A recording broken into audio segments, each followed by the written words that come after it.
Wani irin juyi sai gashi ta murɗe hannun Barita kamar yadda ita ma ta mata da fari. Barita ta ji wani irin zafi wanda idan ta ce za ta kwace za ta iya samun matsala a hannunta. Al'amarin da ya matukar bata mamaki kenan saboda bata taba zaton za a iya samun wata mace mai karfin da za ta iya yi mata haka ba.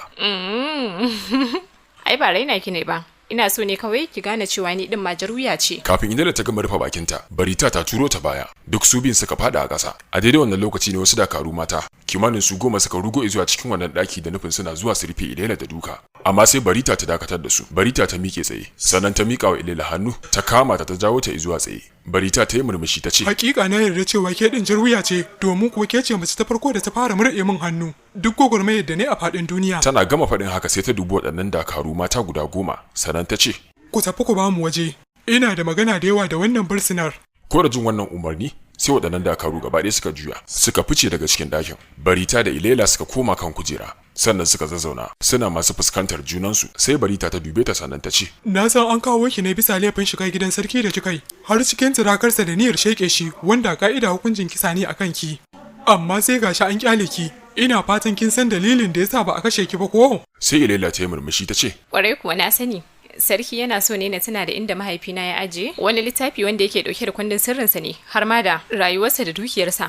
Ni kuma burina shine na kashe sa da hannuna kafin hannunsa ya kai kan wannan littafi domin na dauki fansar mahaifina." Ko da jin wannan batu sai Barita ta kyalkyale da dariya, lokaci guda kuma ta turbine fuska sannan ta ce, "Ke yarinya, na gaba ya gaba na bayi sai labari, duk yadda kike zato sarki to ya wuce nan.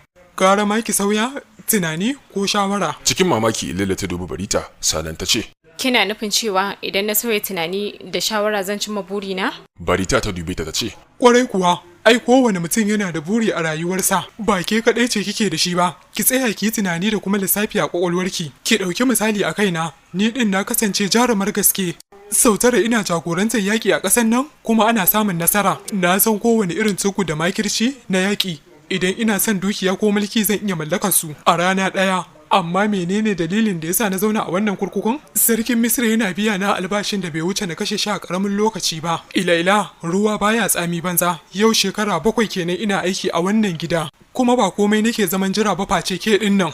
Sa'ad da Ilela ta ji wannan batu, sai ta ji mamaki sosai, ta dubi Barita cikin alamun rashin fahimta sannan ta ce, "Ban gane ni kike zaman jira ba. Akan wani dalilin ne kika shafa shekaru 7 kina jira na anan, kuma ta ya aka ji kasancewar zan zo nan?" Sa'ad da Barita ta ji wannan batu sai ta murmushi sannan ta ce, "Saurin me kike yi haka? Karki damu za ki samu amsar waɗannan tambayoyi naki, amma ba daga baki na ba sai dai daga bakin shugaban dakarun gidan nan gabaki ɗaya." Sai Ilela ta ce, "Wane ne kuma shugaban dakarun gidan nan?" "Sunan shi Gadaras, duk wani umarni daga gare shi nake karɓa. Kafin ki san komai sai kin haye wasu jarabawoyi guda 2 ko 3